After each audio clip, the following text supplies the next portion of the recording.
Over here, let's go boom. Boom. And view broadcast. Boom, boom, boom. And looks like we're good there. Looks like we're good there. And it looks like we're good there. Address your loyal fan base, Gordon. Oh, hey, what's up? Hey. Everybody? Is it all working? Hey, we're live and all what's that. up? Okay, good. Perfect. Yeah. Hello, internet. Yeah, Yay. we're here. It's fall. I'm excited. I'm ready for Halloween. I got my shirt. What are you dressing up as? I hate fall. Really? Oh, well, yeah, you have leaves and junk you have to take care of. I We don't. actually like fall. It's just the gateway to winter, and I loathe winter. And so Fall is the gateway to Yeah, it's winter. pretty bad here, Brad. It gets down to 60 sometimes. Yeah, it Actually, is. it gets colder than that. It gets down to 50. Sometimes in winter it's the high 70. today. It'll get down in the day. It'll get down to. Yeah, we got know, Fox here, maybe Patrick here, 40, E. Lopez. 50. It's What's not up? that bad. John, Wait, so Todd, wait, Kyer. you already Ready Player have your One's Halloween here. costume? No, I don't Ready care Player about One. costumes. I did not like your movie. Oh, yeah. Oh, Sorry, I'm talking to the audience. Spielberg, you got to. I'm just trying to think. I think he lost it. I think he's just. Adam will get into this because he loves director comments, but Yeah. I think it's time for Spielberg to hang it up. I'm trying to think of the last good Spielberg movie. See, honestly, in the last decade. That I think- you go like, dang. personally, I think all of the directors that don't know how to operate a camera are not worth their salt. So the truly great directors are the ones that could take over camera work and know how to actually frame and light and get their hands dirty. Francis Ford Coppola. Yeah, he knew how to do that. I don't think he was a good cinematographer. I'm not saying that it has to be good. You just have to know something about it. And Steven Spielberg, I don't think he knew much about it. Yeah, but I mean, you can't argue with he's got this just I like sure can. E.T., he's got Close Encounters, he's got Jaws. Wait. Those things don't matter. But haven't you heard We should have Adam's a movie like podcast. Directors are just yeah, figureheads. yeah. Directors are just figureheads at the top. The success of those movies, I think there's a correlation. Obviously, Steven Spielberg, but if you look behind the scenes, all the people with the money, all the people he hired to have good people around him, like I give him credit for that. But making a good movie, I don't necessarily quite give him credit. I would disagree. Although Michael Mann falls into your he falls into your like somebody who is into his cinematography, but Michael Mann, you feel like he's 99% of every movie he makes. Do you know how many people it takes to make a movie? A lot. And you know what? I can tell you a Michael Mann movie feels very different than a Steven Spielberg movie. There's or J.J. thousands of Abrams people who can touch a movie, and one person's influence isn't going to make that big of a difference. See, that's even if they're at the top. Crazy. I disagree. Because Steven Spielberg was not there for every edit. For the vision. He was not there for every color correction. He was not there for every audio track recorded. I really you got should all have these started people. this discussion. Yeah. I know what happens when I get you on this, but I will say I think this is analogous to a CEO of a company, or maybe more appropriately an owner of a company, where they can still set the tone and be highly influential on the hiring process and therefore the final product and output. So they should get recognition for that. But I do agree with you that I think directors get too much direct credit for like making it all happen. Yeah, I mean, there's something to be said for people who can put together an amazing crew, but that doesn't necessarily mean they should take all the credit. So, all right. Yeah. And on that note, technology. Yeah. That is ridiculous. On that note, I will say everyone's gone. So we're just gonna. I'm gonna say that because everybody absolutely is gonna blame Jensen for whatever happens with RTX, whether it's deemed a success or failure, the pricing, decisions made at AMD, decisions made at Intel. The CEO is the one that's gonna get the buck stops there. And they make the final decision. Like, for example, does Intel hate hyperthreading now? Or we are just so late now. So, let's go. sorry. Yeah, let's go. I want to talk about Intel and hyperthreading. Right? Let's do it. In this episode of The Full Nerd, does Intel hate hyperthreading? Is there any point of a custom RTX card? And did I get a deal or did I get burnt?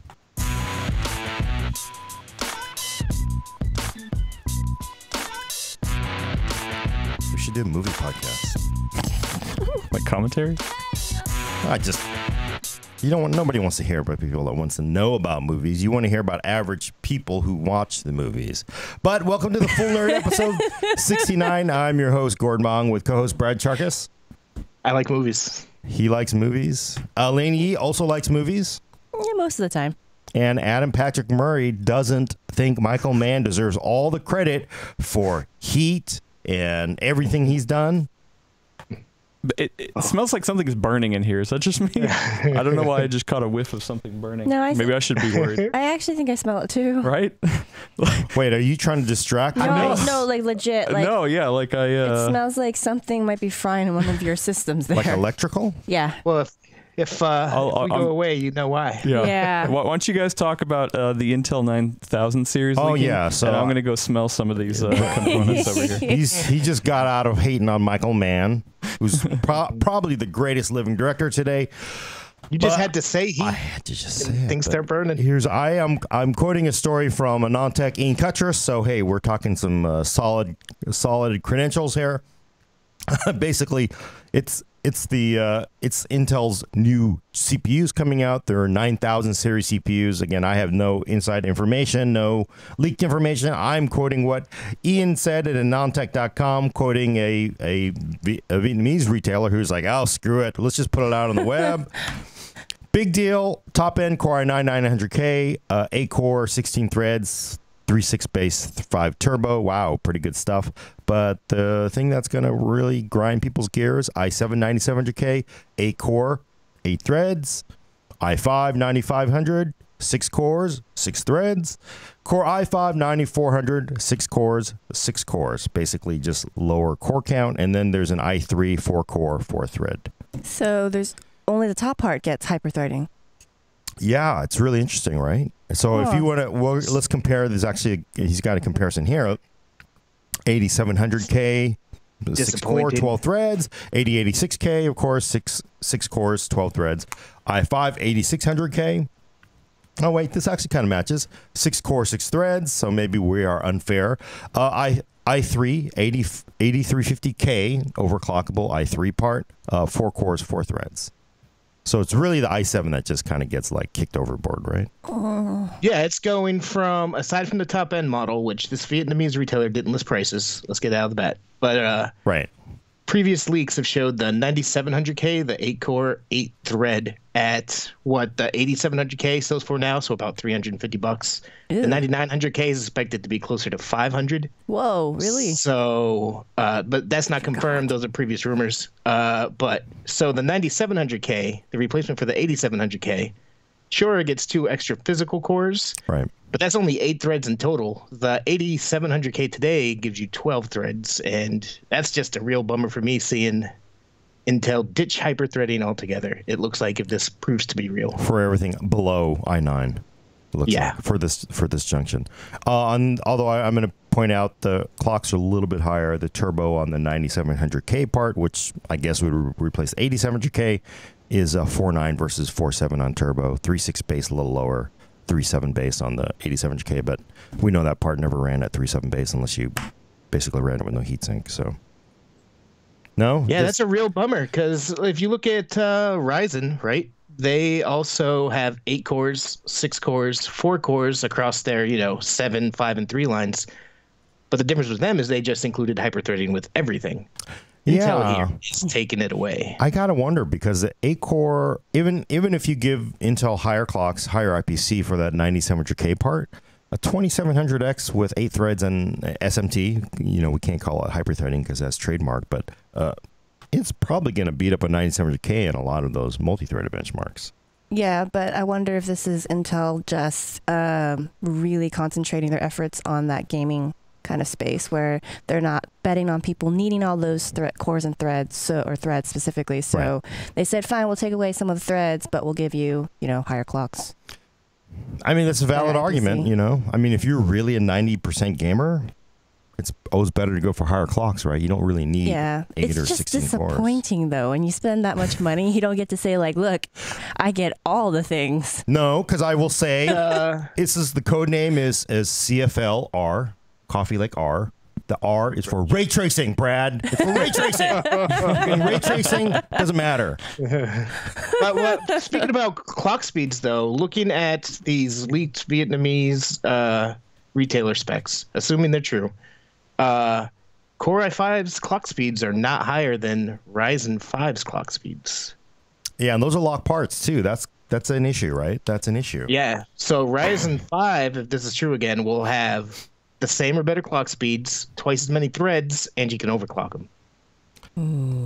Do you? I mean, so like of course, the elephant in the room for this, because it's just got to be the worst absolute secret in the industry, Is your food from Lee's? is a food from Lee's, but also $230, it's on sale. They blow that out because it's like, oh, you're gonna throw that out? I'll take it, $1. There's no price, right? So what if it's possible that Intel says, you know what?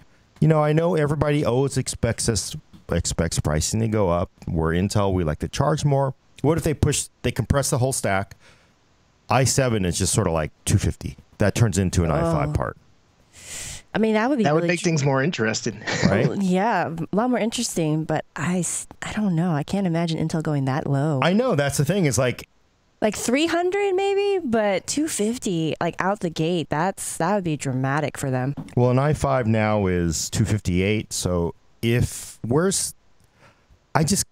I'm not really sure. $500. I know that's an 8-core part and all that. It's probably going to scream, but for $500, I mean, it's going to be a premium part, but it really, I don't know. You know, that it does. It's rumor, going to be price, right? It'll be that's like what they did with the I forget the number, the high-end Extreme Edition right now, the 18-core one or whatever. 7980 XE? Yeah, it doesn't match, Threadripper and core count, but it owns it in raw single thread speed and performance. So they're saying this is the fastest one, you're going to pay for it, and then either you will or you won't.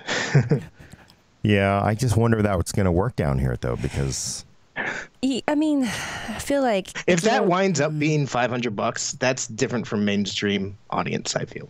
yeah, it's hard because I mean, if the top end one 9900K is around 500 or even say 450, that's just that much more of a premium you have to get to have something that mentally you got accustomed to over like how many years now? 8 more. yeah. So just suddenly having to pay what's going to feel like a premium for hyperthreading is just going to be that much harder to stomach, I think. Yeah. But I just hate it. I hate it when new technologies stand still, or in this case, even go backwards, because you get more threads with an 8700K. And it's rough to go from 12 threads to 8 threads with a 9700K if this is accurate and it turns out to be about the same price. Yeah, and there are going to be times where that 8700K is going to be as fast or faster than that 8-core, 8-thread 9700K that supposedly replaces it, right? So that 200 megahertz is not going to make that much of a difference. And then the 8 cores versus 6, 8 physical versus 6 physical, but you get HT. Well, that part is overclockable though. Well, they both are. I mean, The but 9700K. Yeah. So arguably you could push a little bit more out of it. But The chat seems to be saying 500 is overpriced for tapped out architecture. I don't. Look, let's be honest here. It's not tapped out because it's they're not still like. milking it. Well, it's not even that it's tapped out. It's just like, look, let's be honest. 8700K is still a better overall. If you are a 90% gamer, it's still a better CPU than a 2700X, right? Can you argue that it matters as much? Probably not, but especially If you're for the talking price sheer difference. performance, yes. Sheer yeah. performance, it's the leader, so you got to figure 9700K. It's I don't know. It's going to be faster. It's going to be faster, but how much are people going to bear? I guess that's the killer to me. It's not going to be faster in all tasks because it's losing those 4 threads. That's a third of the threads available. Well, but the thing is, what I'm saying is the 9900K is really the replacement for the 8700K. And we'll have to see at pricing. I don't necessarily agree with that. Well, so you have the That's a Core 8086K. Yeah, it is Core i9. 8086K, that was 425. What if 900K is 425? That gives you 2 more cores, 4 threads because of the HT. It's still still feels like they're taking something that we are accustomed to getting at a certain price point and then pushing it up higher out of most people's, even further out of certain people's reach. Let's put it that way. Yeah. But the reason, again, I'm going to say it every time I talk, this is not confirmed. This is based off a Vietnamese retail listing. It's all Who knows? rumor, speculation, But leaks. what irks me about this, if it's true, is that Intel is taking away hyper-threading simply to better segregate its parts. Because that's been the issue ever since Ryzen came along, that the changes Intel's had to make to combat Ryzen has involved kind of cannibalizing their Extreme Edition chips and their, Xeon chips and whatnot. And it seems like this is taking stuff away from mainstream consumers just in the interests of better product segmentation, and I don't like that. Yeah, no, I hear you. And I do wonder if it sort of indicates they realize they can't compete on price with AMD, because the way AMD's built with the multi-chip architecture versus monolithic core. I mean, 8 cores, 5 gigahertz turbo. That's sorry, but I do have a question for you guys, because this came up in our GPU conversation when you and I were, how should we say, disagreeing over my preference for a GTX 1080 Ti. And the rest of the chat, too. And you were saying to me that in that particular segment of the market, that you don't think that they're as price conscious. Would you argue the same for these kinds of parts on the CPU side? That if we're going for like a Core i7, something in the 350 plus range, are we talking about a segment of consumers that won't care? Like, I do wonder that. it is. I don't. I think once you get into the Core i9s and the Extreme Edition, that's true. Mm-hmm. But I think that's not true with the mainstream i3 through i7 lineup. I think they're much more price sensitive than people buying a $700 or $800 graphics card. That's fair. I'm just curious. Yeah, no, I would agree. I do think somebody who buys a hopped up gaming box that wants like that is really just a gaming box. They don't care about core count. They just want those clock speeds. That 9900K does play to that. It could, yeah, I would think that people who are, again, look at that main gearbox behind us, right? That thing of beauty. People who buy those machines, they don't care. They may just want a 900K, and the $500 is not a big deal to them, to that class. But to defend myself, I got to say, oh no, I'm just saying I would not. The day the 9900K comes out for whatever price it is, I'm not going to go out and buy a Core i7 7700K for basically $300. You already shouldn't buy a 7700K. Yeah, you have to. Gordon, you're mixing up the analogy here. You have to go back to 8700K for this to still be analogous to our discussion last week. Yeah. No, because these are exactly the same CPUs. if basically 1080 Ti was an RTX card, yeah. I'm sorry, everybody. Oh, no. I just started it all over again. I'm not going to go into the Ford dealership and pay the 2018 price for the 2017 model when there's a lot full of 2018s there. Give me a break. Give me a price break, is what I'm saying. I'm being cheap. I'm always the wait for benchmarks, guys, but I think 8700K to 9700K, if everything here proves true, it'll have to depend on what you're doing, because I think that loss of threads could wind up hurting it compared. So there are going to be tasks, if this is all true, where the 8700K will be faster. No, and I think definitely, yeah. But you're forgetting about the ray tracing, Brad. Okay, last word on that. No, but the pricing for 9700K is going to really make or break it. And I wonder if these parts really do overclock like a mother, although it's hard to think because, I mean, they're running the turbos up at 5 and 4.9, but those aren't all cores.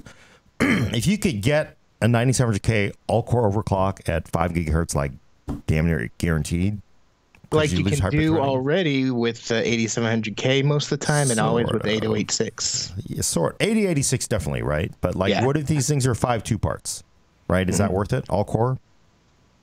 I wait for benchmarks. Yep. Yeah, you always got to wait for them. We don't. And actually, I don't even have to wait for benchmarks because I got to say 8700K is gonna be faster than 9700K in a lot of multi-thread benchmarks.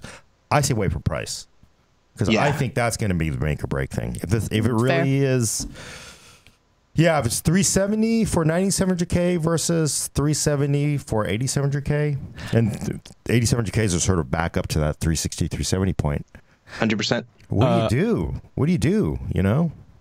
I would almost think, oh, maybe I'll get a 8700K, sort of like the the poor nerds, multi-threaded part, Gordon's right? taking my tack. What? Buy the older part? Well, if it's the same price. Faced with the same price. If it's actually more expensive, then I don't know what the hell you do there. Then you're What if it was $120 cheaper? It doesn't. What I'm saying is that this is not gonna offer a compelling, who knows, big question mark. Maybe I'll get beautiful, ray trace gaming. It's not gonna promise that. It just gives you more cores, more threads, a little more clocks, maybe more clocks, but I don't think it's a lot harder for Intel to play here. Oh, I know why. This is because they have competition. Right, because they got to know what AMD's doing. It's a weird response, though, to competition, in my opinion. It's almost like instead of running out to meet them to keep neck and neck, they're almost purposely trying to take the reins and pull back to keep them from changing what they're doing. Yeah, I would have much rather see them take the Ryzen tactic, the AMD tactic, and just instead of taking away hyperthreading from everything, add hyperthreading to everything. Yeah. Yeah, it does seem like that would make a lot more sense, doesn't it? Well, it would be friendly to consumers, but I think it puts them in this race that maybe I don't think they want to run. That's why they're doing this. That's why they're kind of going the opposite direction with it. Right. And then also the rumors of the 14 nanometer shortage. If they really don't have enough of these, they don't want to give away all the stuff and make increased demand. They want to keep demand lower, right? So. Yep. Doomslayer on YouTube is saying you guys pay way too much for the 8700K or 9700K when the i5 8400 or the AMD Ryzen 5 2600 is all you need to play games. That's actually our pick for the best gaming CPU in our best gaming CPU roundup, the 8400. A lot of people do go for the 8700K. I agree with you that 8400 is probably the sweet spot. That Core i5 area has always been the sweet spot, and it still is. Yeah, but you're getting hyperthreading, right, between the 8600K and the 8700K. Just depends on your use case. And the hyperthreading is very, very valuable. I mean, both AMD and Intel are segmenting on it now, and it gives you real performance. It's like a 1.5x, 1.4x increase in performance. So. Also on the ray tracing front, Vignesh said earlier, ray tracing likes a lot of threads according to the Battlefield 5 devs, so AMD would have an advantage over the 9700K there. Yeah, but you know what? Ray tracing's not going to come, never going to show up, so why do we care? No one on this podcast said that. Huh? I said it's going to depend on how long you think it's going to take to arrive. Yes. Yeah. Well, no, some people are absolutely sure will not appear at all. It's just going to be a failure, like PhysX is often what you hear. Also, we have a random question over on Periscope. Periscope, wow, cool. Abdul, I'm just going to call him Abdul. Did Facebook also buy Twitter? Why is it just bad or something? Or it's not great these days either. Yeah. They're just shooting packets being filtered through Russia. They finally put back the chronological timeline for Twitter, though. Sorry, I just had to derail. I don't even understand Twitter. It doesn't come with a manual or anything. I don't know how to use it. What bugs me about Twitter is when I had mine set for chronological timeline the entire time, but it still pops up. While you were away, you missed this, and it's selected non-chronological tweets. And you can hit the X button, and it says, we won't show you this as often, but it still shows you it every single time you open the app. Yep. Why are you toying with my emotions, Jack? It's like hyperthreading, Brad. It's like hyperthreading. Yeah, that just, wow. Yeah, I don't know. I don't know. I'm really throwing it out there. What if they surprise us? What if 9900K is 425, which is... And then you end up with 9700K at 370, 360. That's the same price. 9700K, that's the same price as the 8700K if it comes in at that price. Yeah, okay, that does suck. SO. Oh, and I was saying 258. That's it. i7 for i5 price. SO on YouTube says every time Gordon speculates about a low price, that thing costs a fortune. Yeah, I had a conversation with somebody. You got Ryzen right though. I got Ryzen right. Hell no, did I expect 1080 Ti to be or 2080 Ti to be what it is? That's just like, huh? That was definitely, I think, the shocker for everybody. It was like that's 4 digits, man. It's 4 digits, but I don't know. I'm just kind of like, what are they doing here? Do they not? we'll find out, right? We'll find out. Find out Hopefully after whatever the part soon. launches. It's usually about this time of year that we see something. So. What's going to be the win? Right. What's going to be the win for these parts? Is it going to be pricing then? That's really the only thing. Performance is not. These things are going to knock it out of the ballpark. If anybody thinks this thing is going to be slower than the fastest Ryzen out now by a significant amount, they're crazy because. No, I think you're right about the price being the determining factor about how people and how we react to them. Looking at this parts list, I think the only win potentially will be that 9900K, because some people will pay for that performance even if it costs. I think there's no doubt that's going to be faster than the 2700X because of Intel's IPC and performance, single thread performance advantages. So that'll be the fastest 8-core 16-thread chip. Some people will pay for that. I think that'll be, if this all looks true, that might be the only win for him. It's kind of the same thing as like the GTX 2080 Ti or RTX, 2080 Ti we were just talking about. Yeah, it costs a ton. Some people pay for it no matter what. Man, though. This is weird. Halistine Jenkins on YouTube says, skipping ray tracing for now. I gambled and bought an MSI GTX 1080 Ti Gaming X for $500. Hey, that's I wouldn't pass that. Enjoy your frames. Yeah. It's a discount, my friend. I'm not buying that 2017 Ford at 2018 prices. That is a good price. I just said it was all about day one pricing, Gordon. That's all. Yeah, I never said that I wouldn't go for a deal. But they said it was used. Oh. Good luck. You can trust the source. That's fine. I've actually been testing a bunch of RTX 2080 parts, and I have some interesting finds from them if we want to move on. Oh. Yeah, I feel like we've said everything we can say given what we know. No, we haven't. We're not going to get our price prediction. Oh, price predictions. Do we have to? I think it's going to be the same. I think it's going to be the same as what we have now. You'll just get less for your money. Wow. That's just depressing. I am going to always be the optimist. Optimist meaning great things for consumers. I think we're going to see a rejiggering. i7 will be the new i5. The i9 will be the new i7. Sort of like a mishmash of the pricing. And everybody will be happy. So that means the exact opposite will actually happen. So Brad will be right. I'm going to strike sort of a middle ground. I think largely it'll be similar to what Brad predicted, but I actually think they might not put the 9700K at 370. I'm guessing they might do it more like at 350 par just to make it a little more palatable, but it's not going to be a huge price shift down. That's for a lot of the 8700K's lifetime. That's what it's sold for. What it's worth. Yeah, and that's what I mean. Like that's like this baseline that's been for most of the parts of that caliber. So I could see them sticking with that and not letting it like the inflation kind of creep in. But I don't think we'll see a huge price drop on it. Adam, you got any opinion? What about those tariffs? The tariffs? Yeah, we'll talk about that. Okay, we'll talk about that. Because I think, I'm going to go the other way. I'm going to say there's going to be a $20 increase to every part. Wow, so we have the optimist and the pessimist. Yeah. Wait, so you're saying it'll be, what, $550 for that 9900K? Sure. I don't know what the prices are now, so I'm just going to say it's going to increase a little bit, That'll still be in the He's comparing the last gen to this gen, so ignore 9900K. Look at 9700K. He's saying that'll be 390 instead of 370. Yeah. Yep. Yeah. And I do believe, 900K is going to be $500. It just, I'd forgotten that. I would just like to hope that it would be something else. I would like to be pleasantly surprised. 450. That's what I was thinking. I think when we talked about it. Yeah. 450. So you're saying 450, 450, 500 for 900K. I think 450. And I'm not surprised by 500, but I think it would be 450.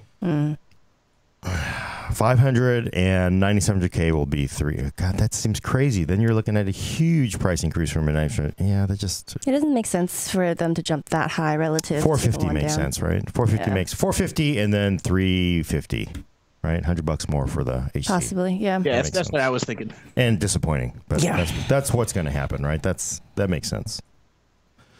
Oh boy! Well, we got some good news though. I got some good news.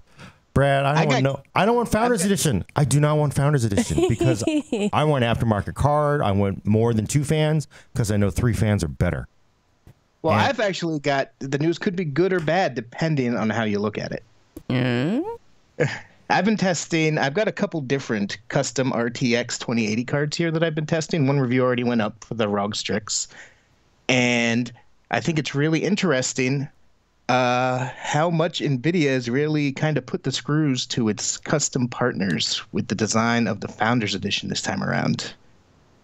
Because if you remember correctly, for this generation, the Founders Edition moved to a two-fan design that actually, it's not great as far as delivering low temperatures, but it's a huge step up compared to before.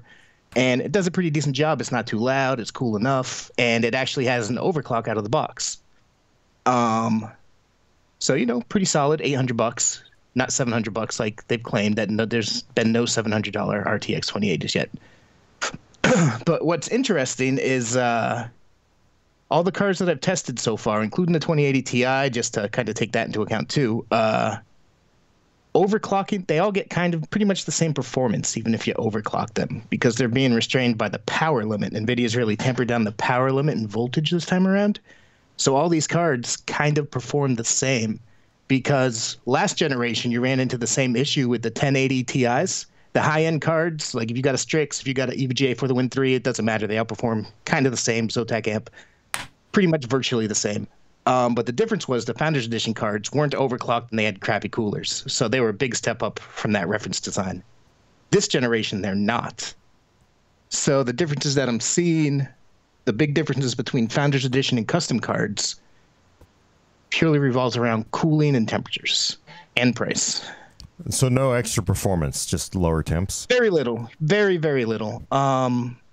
Here's one that I actually put a review up a couple days ago. ROG Strix. ROG always has these crazy coolers on them, right? Love it.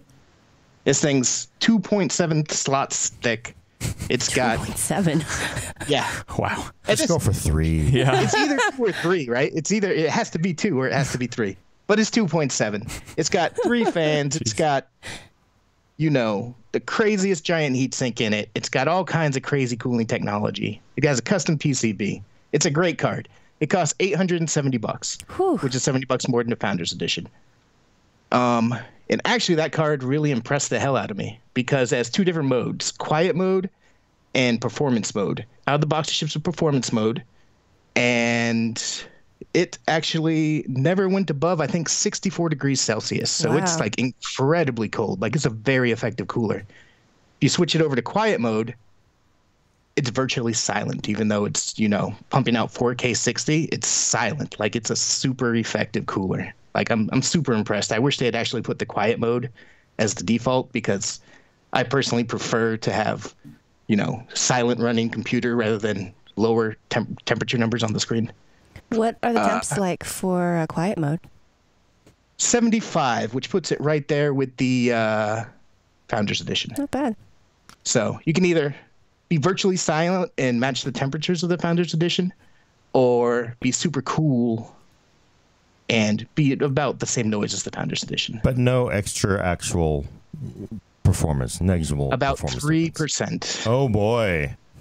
About 3%. What is the more. point? And trying to overclock it. It has an overclock mode you can enable in GPU Boost or GPU Tweak 2, ASUS software. It didn't give you much. It gave you a couple frames. Same, I tried manually overclocking them, you know, adjusting those power limits and stuff. The power limits are the issue. So I'm expecting performance to be largely the same across pretty much all graphics cards, unless you opt for one of those like plastic ones with the blower fan on it. So then there'll be a drop. Yeah, I want to because see it'll one of those probably- myself. Wait, so Gordon, are you saying that you don't see much of a point to like the performance bump, or just like what's the point of a third-party card in general? Your last comment. You're paying. I could see, like Brad says, paying $80 for a silent gaming card at 4K 60. Okay, that's pretty compelling. But I sort of usually associate big giant blowers and you know, huge heat pipes and vapor chamber to mean real more performance. And it's not. And it's not. But I mean, I guess it does make you think they should have just marketed it as a silent. I mean, those cards, especially after you've been playing for an hour and a half, they really start to scream. So to have a card that is just like it's probably quieter than a water cooled card. Then Yep. you know. And sorry, go ahead. when I test thermals and power is after the end of all of my benchmarks. So I'll do my whole benchmark suite, and then I'll do my power and thermal tests, looping whatever I'm doing at the time. Right now, I'm using F1 2018, so it's fully warmed up. It's as loud as it's gonna get, and you like. Usually, when you turn on a game, you know you can hear the fans start ramping up. You don't hear that at all with this card, so super impressive. I wish it was $40 cheaper, but super impressive. I will say though that there is a group of people who live in places that are like hotter than Hades. So for them, paying that extra for lower temps might be actually really worth it to them. Yeah. Yeah, it'll keep it from throttling. Yeah. What I want to know though is, so for 1080 on the Pascal lineup, did we see a noticeable difference between like the heavy overclock, like the very best 1080 card versus the Founders Edition? What was the delta like? I don't have those numbers offhand, but there was a noticeable increase. I think it was 7 to 8%. See, that's for the 1080 Ti. For the 1080 Ti, that's pretty good too. The 1080, you could have more differentiation. If you had a better cooler on a 1080, you'd get more performance because you could drive clocks higher, and that made a difference. NVIDIA wasn't as restrictive with the power limits for last gen. It's 100% the power limits. Like, you can crank the power limit option in overclocking software, but the second it hits, it gets up to there, it'll just stop again. Like, the clocks aren't getting as high as they can. It's the power limits that are the limiting factor. And these are 8+8 on the 10 or 2080. Is it a 2.8s or it's a 6+8? I think, right? It's 6+8 default. The Strix has 8+8, but it still only has, you could boost the power limit by 30%. The Founders Edition is 8+6, and you can boost it by 23%. Okay. And we're referring to the plugs you plug into it. 8-pin, giving it more juice. 6-pin, a little less, and 2 8-pins is a Vega But card. if y'all want the flip side of that equation, I can give you a preview of a review that's going up next week, actually. Yeah. Here I have, hopefully they're not watching, they're going to get mad before I publish it, the Pony Accelerate 2080. Ooh. RTX 2080. This card costs $850, so it's $50 more than the Founders Edition. Okay. And it's a cheesy plastic shroud. It's a very underwhelming. Only this little hear it. light, this bar right here. That's the only thing that lights up. It's not any faster. It's like 2 or 3 degrees cooler than the Founders Edition. Not anywhere near as well built. They're asking for a $50 price premium. But it is cooler, at least. By Not by a much, few though. degrees. Is it really $50 worth of cooler? Like $50 worth? I wouldn't that's say my so. issue. And that's where I'm saying that NVIDIA has really made it hard for their partners to differentiate, because the Founders Edition is so good this time around. It's really like super well built. It has a good enough cooler and noise. It's overclocked. So I think Pony's a little bit greedy with the asking price on that to begin with, but they don't have a lot of room for maneuverability because of how good the Founders Edition is this time around. Yikes. So it really does seem like the only things you're getting if you go with aftermarket, besides whatever brand loyalty or like preference you have, is, better temps and then potential for like RGB customization. which actually the Asus card has 2 fan headers on it so that you can connect fans straight to it that respond to the GPU temperature. So if you have like a second fan in the front pointed right at they've had that last generation too, pointed right at the GPU, it'll ramp up as the GPU ramps up and stuff. It has RGB headers. I think those are valid, credible extra features. And the Strix actually has everything you could ask for, basically. It has RGB headers. Okay. The Strix Pony is one does. 880? Pony one does not. It's 870. 870. Asus, the ROG brand has always been a little bit pricier. Yeah. But in contrast, you get really well-made stuff. Yeah, and you're getting those are some cool features. So Yeah. I don't know. Most people here, like Elena, would rather buy that 1080 Ti. For No, I like $700. shiny stuff that glows. Well, actually, there's a lot of people in chat talking about picking up a Vega 64 because that 3 games, the 3 free games says. They have a new one? Yeah, it's the Vega 5664 and RX 580. So Yeah. somebody Those are earlier, pretty decent games, too. Yeah. Well- So it's a good deal. What are Vega 64s going for now? I haven't really. They're still going for about $570 normally, but right around the launch, we did a post on it last week. You could find both the Vega 56 and the Vega 64 after rebate cards selling for about $30-$40 less than usual. So And on top of that, the free games. $370 and $470 plus 3 free games. If you're looking to pair it with a FreeSync monitor, I think that these RTX cards, like I was saying last time, actually makes Vega, if Vega can be down around MSRP, more compelling now than it was 6 months ago. More so than a 1080 Ti at 650. So I'm not going to use the 720 they go for on Newegg.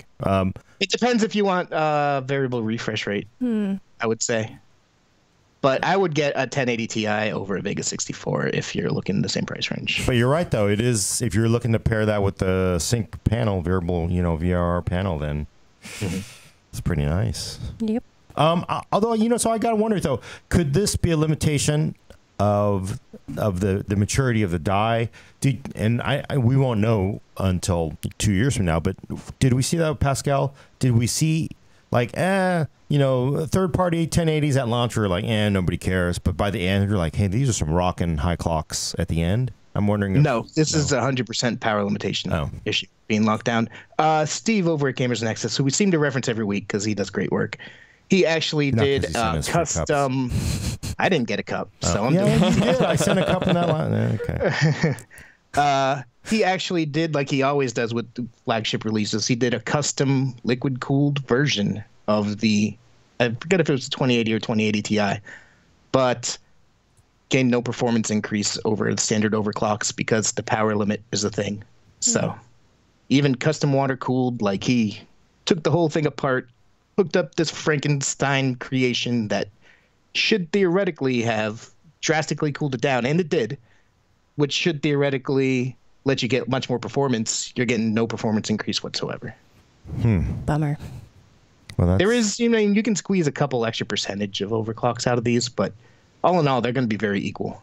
Yeah, it certainly makes it like pretty difficult to pay for a, custom water loop on your, SLI 2080 Ti cards. Although it will run cool, right? I mean, that's the main reason. You would think there'd be a little more performance, but I guess GPU overclocking doesn't usually hasn't yielded like the same as you get out of a CPU overclock for most people. It depends. You could overclock the 10 series pretty well. And in raw numbers, I mean, I guess these overclock pretty well compared to the reference numbers. But you got to remember, the reference numbers aren't a great actual real-world comparison because the Founders Edition, the actual reference model for all effect and purposes, is overclocked. So... It's not convoluted or confusing at all. Yeah. Do you think, although I know a lot of people are going to interpret this, and probably rightly so, that NVIDIA just wants more people to buy the Founders Editions cards. So it's in a way to get people to buy their cards instead of buying their partners' cards. But is this also, could it possibly be NVIDIA's trying to just step up its game, which forces the vendors to step up their game, I would not be surprised. I haven't had a chance to test the blower style card, which would be very telling, I think. I would not be surprised if these chips being so big need the extra cooling. So I wouldn't be surprised if NVIDIA was essentially forced to use a dual fan configuration this time around, moving from the blower style thing. I also wouldn't be surprised if the hard power limits are in there for once ray tracing and DLSS does take off. Once you get this whole GPU like working hard at something all at once, it might use a lot of power. So we can't test it yet very well. But I wouldn't be surprised if the power limit was in there to try to, kind of keep the radical nature of the GPU under control. But I also wouldn't be surprised if they just put a limit on it. They've locked down voltages last generation. This generation, they're locking down power limits as well. Huh. I'm just thinking, but by the time we actually get ray trace games in DLSS, the planet will have cooled off 8 or 10 degrees and won't matter as much. So I'm just saying that to never going to happen. Yeah, well, let's hope it doesn't or does. So yeah, all in all, it looks like cards are going to be pretty equal this time around. So, but quiet. That's Founders nice. Edition looks like a pretty good baseline this time around because it's a good enough card that it's a good baseline. If you want something cooler, quieter, go for the bigger coolers. I wouldn't go for some of the cheaper looking options. like, the standard designed plastic shroud kind of graphics cards over Founders Edition, if they're the same price, I would opt for Founders Edition myself. I really want to see those, though, because those are the cheapest ones. They were, I think, $750. I found there was one, I can't remember who made it, but there was a... That was a blower style, though, It was wasn't a blower style. I really want to see how it performs, and noise. I do too, but no one's going to send it to me because everyone's going to... I just said out loud why I want to test it. Well, but I think it doesn't... If it's loud, whatever, so be it. You save your $50 or $80. But if it actually throttles, that's an issue, right? I'm just interested to see how badly it throttles. So Yeah, if it does at all, that to me would indicate if that's the reason that NVIDIA moved to the dual fan design too. So I find it interesting for that. And Pony's gonna hate me for doing this review on this card and when they do this, because I actually really loved their last gen. I reviewed their Accelerate 1080 Ti card. I think I was the only major site to do so. But it came out at $730. The GTX 1080 Ti came out at $700 reference. But custom cards were selling for $750 to $800 at the time. But that card had a long custom cooler on it with 3 fans, only a $30 markup. It was a great value. This time around, it's the exact opposite. do you think does it at least run quieter? I mean, the temps are lower, so the RPM is interesting. No, it's about this. I don't use a sound meter, a decimal meter, but exponentially, or however the hell you pronounce that word, it's the exact same as a Founders Edition sound-wise. Okay. I sort of almost feels like a lot of these cards people haven't had much time to build their blowers around. So, and I guess that could be true because everything I was hearing from people is like, we don't even have cards yet, or they got them very last minute. So there really wasn't that much time to develop their hardware around the card. So I guess it could change maybe. I mean, they could push out a BIOS to crank down the fan curves or make it more palatable or something. Because hell, if you're running cooler, you might as well get less fan noise. I don't understand why. Jin on YouTube. Yes, I do check the comments. Also, Jay Gordon, maybe your alter ego, Gordon, asked, does the blower style get a binned chip? That was the rumor last time around, because specifically for Founders Edition cards, it was never proven true or not. This time around, Tech Power Up, who creates the GPU Z utility, they said that while they were getting that ready for this generation of RTX cards, they actually discovered there are 2 different variants of each of the GPUs, an A version and not letterized version. One can be overclocked and whatnot. The other one can't by manufacturers. But I wouldn't expect the blower side coolers to get binned chips regardless. Like binned up or binned down? I'm not really sure what are they say. He's saying lower performance parts. Oh, yeah, I don't know. I wouldn't expect that though. I would if there are in fact 2 different GPU things like Tech. I forget who actually wrote it, Wizard or the other one. Wrote it at Tech Power Up, which I'm inclined to believe them because they've been doing GPU Z for a long time.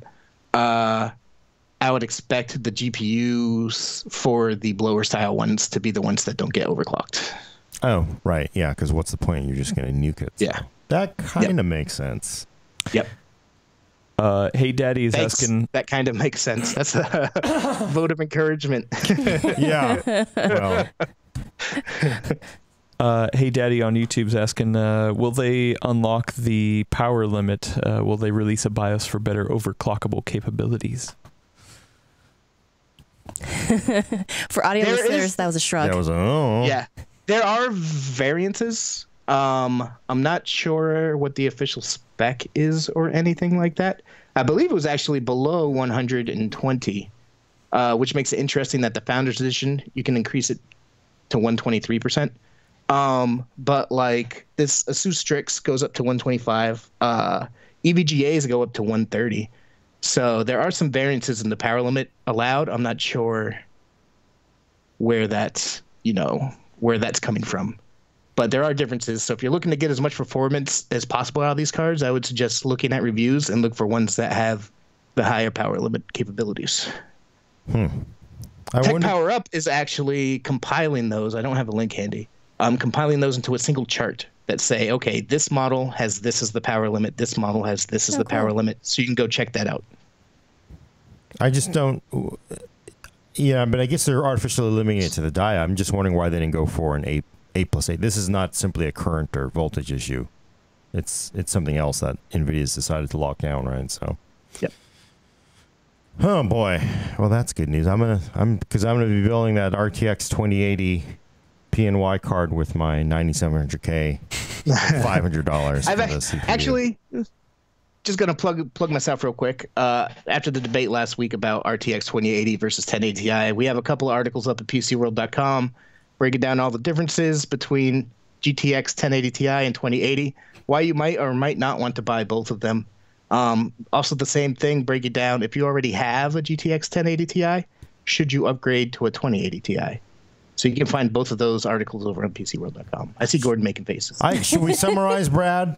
Should we just summarize? Let the people read Brad's fine work in its full form. Yes. People want to know the answer. I want to know. I don't want to go into RTX versus GTX 1080 Ti again because I don't want to open that up. And we're running low on time.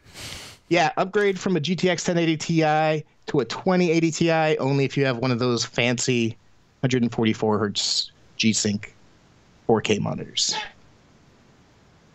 and have lots of money. Well, yeah, that's money. That's gonna be normal. Which, you know what, I have a lot of now because I think I got a good deal. But I'm the worst judge of good deals because now Elena gets really triggered by this. But I am cheap and I'm greedy.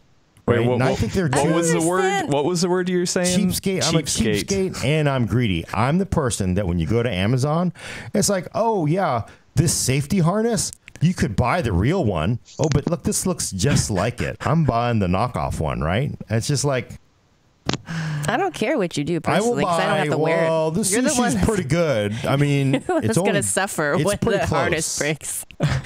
It's pretty close to the expiration date. I think it's safe, right? I don't believe those. So, but I don't know how to judge this. So the reason I'm bringing this up because yesterday there was an awesome deal and you can't get it anymore. But you are going to hit yourself.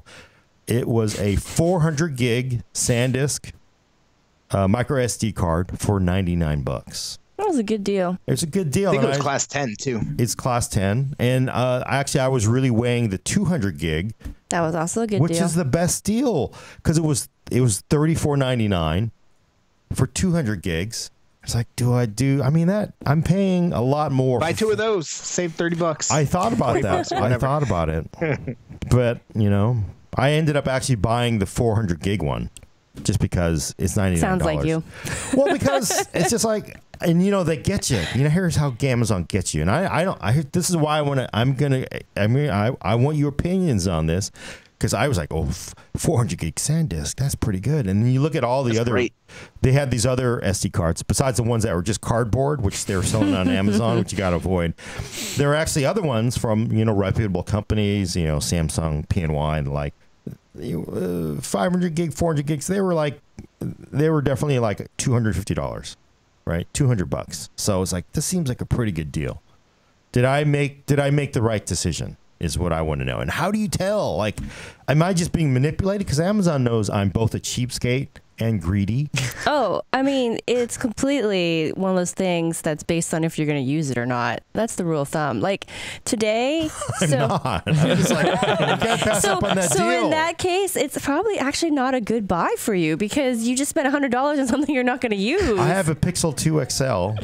Is there an SD slot? There's no SD card. Yeah, so why would you buy it, Gordon? Because it was $99, and if I didn't buy it, it would be $180 or $200. So here's the thing that I said on Twitter, because you CC'd me when you put this query out to all your followers, and I said basically, like if you know that whatever device you're going to put that in can support that much capacity, and you're going to use it, that is a phenomenal deal. Like do Get it for your Switch. Get it for your Switch. Yeah. Perfect use case for it, right? But if you can't make use of it, why are you spending $100? Like, that's money you can spend on food, man. See, that's the thing. So that's why I say we need the show where Elena talks you down. It's like that. No. It's like you don't need. Oh no, I'm guilty of this too. I just bought an SSD this morning that I don't need. Oh yeah, and she was like, "Oh, guess what?" But I'm just saying. What did you get? And what'd you get? So, man, flash memory or like flash storage right now is like on fire. Like it's a fire sale. Like, so 240, not 120, but 240 gigabyte Crucial BX300 on sale today at Amazon for $38. And that was That's ridiculous. That's sad on Freaking ridiculous. right? Well, yeah, but still, I mean, that's a ridiculous price because we were that's seeing. a good price for a no-name brand. Yeah, we were seeing 120s for $30 earlier this year, and that was already like insane because of the prices for SSDs earlier this year. That was so bad last year, at the end of last year and earlier this year, that I made a prediction that it wasn't going to fall. So I have some paper to eat, but I'm actually kind of happy about that. Yeah, You'll shape it into good kind of an paper. SSD first. But like RAM's And coming to- down too. It's crazy right now. To let y'all know just how much Elena really is into deals, she sent me and a couple other people a message saying, "Look at the price of this SSD." At 3:00 in the morning this morning, I woke up and found a message from Elena. Well, it was midnight Pacific. 3 a.m. Eastern. So. I want a good deal on a 2 terabyte drive because clearly I'm going for capacity. So But, I want I a was big supposed to be drive. asleep then. My cat happened to wake me up, and I was just like, "What's this on my foot?" Oh, hold on. Your Sleep cat has to wait. You've conditioned your cat to give you good deals. No, no, he was I see just the cat is like looking at the screen. wake up, wake up. Meow. 240 SSD. Wake up. If only. It's just would like you be can see it. That's why you have a awesome. touch screen. It's just sort of like scrolling down, it's clicking on things. No, Cat I alert. wish. I wish. So you don't need it though, right? You don't need it. Why'd you buy it? Because I mean, I can make use of it, but do I need it? No. Because games are 150 gigabytes these days. Yeah. There's a couple older laptops I have lying around that could, get a little love, and I can give them to people who don't really care so much about brand new tech. Well, so here's I want to share because I was like, because I've told you, I think I've told you my first retail job experience. Daniel Hunter Photography, Daniel Hunter. Sorry, all Daniel Hunter customers, if you're listening. The first thing I would do, I would say, "Hey, Gordon, we just got a whole shipment of Tri-X film, Ilford or whatever." The markup story. Yeah, so he's like, take it, mark the price up 20%, and then put a sign up that says it's 20%. So you would say the list price is $10, or you'd change it to $12 or $13, and then you would say it's on sale, Lame. 20%. So I was like, okay, is Amazon doing this to me? So I went to Camel, which is awesome, right? You can check historical pricing. And everything checked out. Like the 400 gig card started at, see, this is the good deal like I got. 200 or 250 when it came out. It started at 250 in January, and now it's down to August, I think, and now it's down to $99. I want to say that kind of drop in that short of a time span is insane. So typically with flash storage, you'll see that kind of price drop the following year. It'll come out. Yeah. So like historically, when I've watched these prices, it'll come out, say like in February 2018. You won't see it hit that super low price until Black Friday 2019. Typically, that's how it used to work. So the fact that it's hitting these low prices already tells me that there's some kind of surplus, or they found some cargo ship in the middle of the Atlantic or Pacific. They were like, "Oh, hey, we can make use of this." I don't know what's going on, but that is insane. Are there like tricks going on? Am I being manipulated? I mean, I think I did everything right. I looked at the best cost. I analyzed the cost per gig. You went really in depth with it. Because it was 400 gigs for $99. I don't need So some good stupid thing. resources if you're wondering whether or not a deal is worthwhile. Like you said, camel.com. You can go there, plug in the URL to show you the historical pricing. Yeah, that's only that for part Amazon. on Amazon. Only Amazon. Yeah. Only Amazon, but it's very useful if you're looking for an Amazon part. That's useful if you're trying to figure out whether something a deal. Another thing, I think Elena brought it up, that Paul from Paul's Hardware brought it up the other day in a video, is if you go to PC Part Picker and you put in the type of hardware you're looking for, like if you're going to get an RTX 2080, just to bring that back, you can put that into PC Part Picker and they'll show you all the lowest prices available right now. So that's another good way to find deals for stuff that you want to buy right now. But only for PC parts. I mean, that's only what I for love. PC parts. Oh, sorry. Scrape everybody. Yeah, so that's a good way to find a deal, to check if something is a deal. I would say look at Camel. And I think it's kind of funny that a year ago you guys had no idea what I was talking about, and now like you're running with all this stuff. Converts. Yeah. And the other thing is that you can go to like deal hunting forums and sites. So like Slick Deals is my main go-to, and you can search for that product, and you can sometimes the search is a little wonky on it, but sometimes you'll be able to see like the last deals for it, so you can get a sense like, is this hitting the previous low? Is this better than the previous low? And sometimes that information isn't there, but I would say a good 50 to 70% of the time it is, and so that's another way to ballpark it. Okay. Whenever we see really, really hot deals, by the way, we'll post them on PC World. Like today, Amazon's having a huge one-day sale on PC stuff. Monitors and SSDs, and graphics cards. You can get $70 off a Ryzen 7. I'm going so there we right wrote now. that up on PC World. You should. Yeah. Amazon's having a great one-day sale. There's some awesome stuff. It's like 2700 Ryzen 7 2700 for $220, which is pretty baller. My favorite of the lot that wait, 27? Oh, not 2700. not the X, Okay. but just, the normal locked part. And then the monitor, I thought that was cool. It's a 1080p 27-inch monitor. So it's a little like, if you care about pixel density, it might be a problem for you. But otherwise, you get FreeSync with it. It's like 200.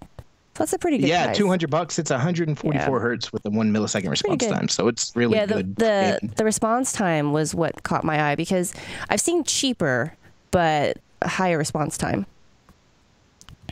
And that's right now. Ian Paul, find unprecedented sales of Ryzen STs. And it's some good stuff. I don't know what's going on. He's a freelancer who's been working for us for a long time. Part of his job is looking for badass deals so we can tell you guys that, hey, thing is awesome, and it actually is a deal from my editorial's perspective and why. I will say, though, and I don't know how much time we have to get into this, that I'm a little worried with Black Friday's pretty close, so I feel like a lot of the products that are shipping should already be here in the U.S. for sale, for availability. Yeah. But I do wonder how our country's tariff policies right now might affect future deals. Like, so stock up. Yeah, I don't know if this is like, you're seeing this, and naturally, or normally I should say, I, as a deal hunter, I would say that's great. That's a sign of what's even to come, right? And I would still wait it out for Black Friday. Now I'm a little uncertain. I almost feel like if you see something and it's unprecedented and it's an all-time low, you might just want to go ahead and get it now. Because, November's not that far away, so I don't think it'll affect things too much, but I don't know. But you would think everybody would just have shipped I bet the container ships are like double stacked with just getting stuff. That's what I would think. Because it's already October. Almost, right? Like in 3 days, 4 days, it's going to be October. Then I don't understand the pricing. Like, it's crazy to go from... They found 10 cargo ships of this stuff. I don't know. This is the name brand, SanDisk. January 19th, it was $249, and yesterday it was $99. Yeah, I really don't know what's causing it. RAM prices came down too. So RAM is back to what it was before the inflation. So it's not like it's an amazing deal, but you can find 16 gigs when it's on sale in that like 130 to 140 range, sometimes a little lower on sale, and then 8 gigs you can get for like the 75 range again, I think, or I forgot what it was. It's better. It's better, but that's still, you used to be able to find 16 gigs for under $100 on sale. But it's getting better slowly. Bloomberg reported this week that Samsung plans on dialing back RAM chip manufacturing to keep prices high next year. What? Yeah, they want to. Wait, are they being sued for price fixing? Yeah, but you can't control their production levels. They can. So now that's their way of doing it. Well, artificially holding back on supply. Yeah, because you don't want to and you gotta let's be fair to RAM makers. It's a tough business. It's a tough business. It's. Could you imagine being in a business where you go from it really is feast or famine, because it goes from, in the bad years, they're making RAM to sell at a loss, because if they don't make that RAM to sell at a loss, they lose more money.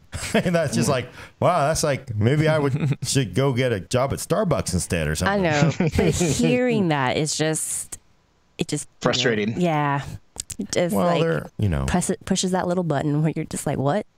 I wonder if it's cyclical. The report said that they're hoping to keep prices stable at the prices that they have been over the past year. So which is high. Over the past year. Which is very Ooh, high. that's not good for us.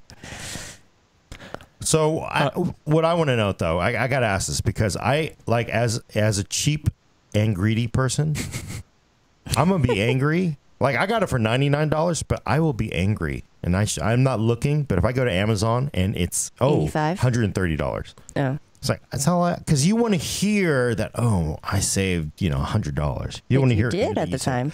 Yeah, but if the regular price after the blowout sale is $120, I will be like, damn, I didn't really save that much at all. I mean, 20% is okay, but you like hearing you saved 100%. never go back and look whether or not what you got is still on sale. No, You got a good price, be happy with it. There's no reason to be curious. let me tell going you, forward. and I know people go like, what do you need that for? You have a Pixel 2L, Gordon. That's just stupid. I bought a 1080 Ti. I saved hundreds of dollars. no. I signed up for Geico. I bought a 1080 Ti for list price. He still found a way to Yeah. bring it up, Yeah. Brad. Good job. You He bought a tried to 1080 avoid Ti, it. where and the it's like money he got a came memory from. card for free. Yeah, there you go. Mac Dro 421 on YouTube saying, speaking of deals, everything on eBay is 15% off until 6 p.m. Great for Oh. used graphics cards. Pick up your That 1080 is a Ti good now. deal. Make sure you can track the what that card was used for, because there's going to be a lot of miners selling cards right now that might have been ridden hard. So that's my only statement of, be cautious a little bit, see if you can verify where it comes from, what it's been used for. Yeah. Yeah. I would also say that 15% off coupon is also a really good way to buy things from retailers who have storefronts on eBay. Oh, nice. So if their price on eBay is the same as through their normal site, so like for example Best Buy, you can use that 15% discount. Nice. through. All right, And it's that's still not it should bad. be the same return policies and everything. So it's a nice little side way to get a little extra Pro tip. discount. Oh, I got a good eBay tip. Oh boy, here we go. And so I do buy a lot of stuff at Amazon, whatever, hate on me. But a lot of times things on Amazon really are not a great deal. Sometimes it's like, oh, this is pretty pricey. I bought like this meter and it was like $190 on Amazon, 180. I went directly to that vendor that was selling it from overseas on eBay and it was like $120. Brand new out of the box from the vendor that makes it. They sell the stuff directly to consumers. You basically miss all the markup. A lot of people will buy stuff from overseas, then they'll mark it up and they'll resell it on Amazon. Yep. You can get a lot of stuff straight from the buyer on eBay. No, that's true. There's a lot of things that I buy, like phone cases and things like that, from eBay, because a lot of the times, like not like spec and name brands, but like if I'm buying just a no-name case, I may as well just cut out the middleman Yeah. and buy directly from the Chinese manufacturer. Nice. So we're running short on time. We are. So I've got one question and one comment. I'm going to switch it over to that. Elvis Knott is saying SanDisk was just bought by Western Digital. A while ago. It was a while ago. Oh, okay. Oh, Yeah. okay. About a year, I think, year and a half. Really? Deal Has it closed been that about a long de- now? I think the deal closed about a year ago. So Oh, okay. if this is a name brand, I didn't buy there literally were some people who selling cardboard calling it micro SD cards. Try to put that in your camera. Yeah. Also, the question comes from Walls J. I have a 2 terabyte Western Digital hard drive. Should I pair it with Optane memory or buy an SSD? I have a 250 gig NVMe as a primary drive. If you can, make sure this is not an automatic. You cannot automatically run Optane. You have to have a certain class of CPU. You have to have a certain chipset. Oh my God, it's like a legal contract you have to get to get Optane to work, unfortunately. But yeah, it's worth it because you can run your NVMe drive as your primary boot drive. And then now with the newer drivers, I really need to test this out. You can use that Optane drive to cache your hard drive. So if you could do it, yeah, hell yeah, I would do it.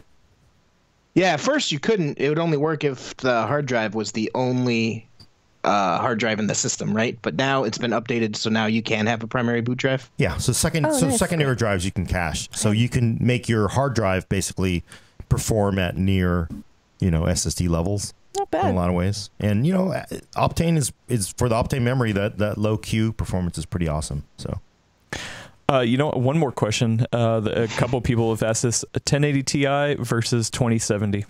oh boy. Oh, well. Haven't reviewed the 2070. What's But the my 2070 guess going would- to go for? My guess would be the 1080 Ti offer higher performance because it already, ties the 2080. So it's going to depend what you're looking for there. But the 2070 is $600 or $500?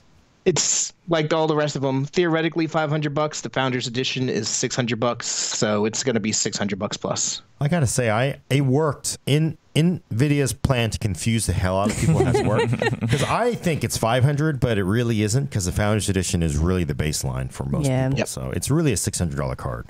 It's crazy that a 70 series card is $600. It's crazy what this generation has done. Yeah. Yeah. All right, well, let's wrap it up before we get yelled at. Oh, you're right. We gotta go. Oh my God, you're right. We gotta go to that meeting. We have a meeting. Meetings, yay. Meeting time. So check back for your fix of PC Talk and the Full Nerd next week. For audio listeners, subscribe to us on iTunes, Google Play, and Stitcher. And also, while you're there, leave us a review. It helps other people find the podcast. And also, every time you do it, there's 500 gig SSDs being sold for $3. I'm making that up. That's not true at all. There's a lawyer standing outside the door. Send questions and comments to thefullnerd@pcworld.com. Thanks for coming. I'm Gordon Mong with Brad Charkis. Adios. Elaine Yee. Bye, everyone. And her deal hunting cat. Meow. And Anna Patrick Murray will hit the off switch.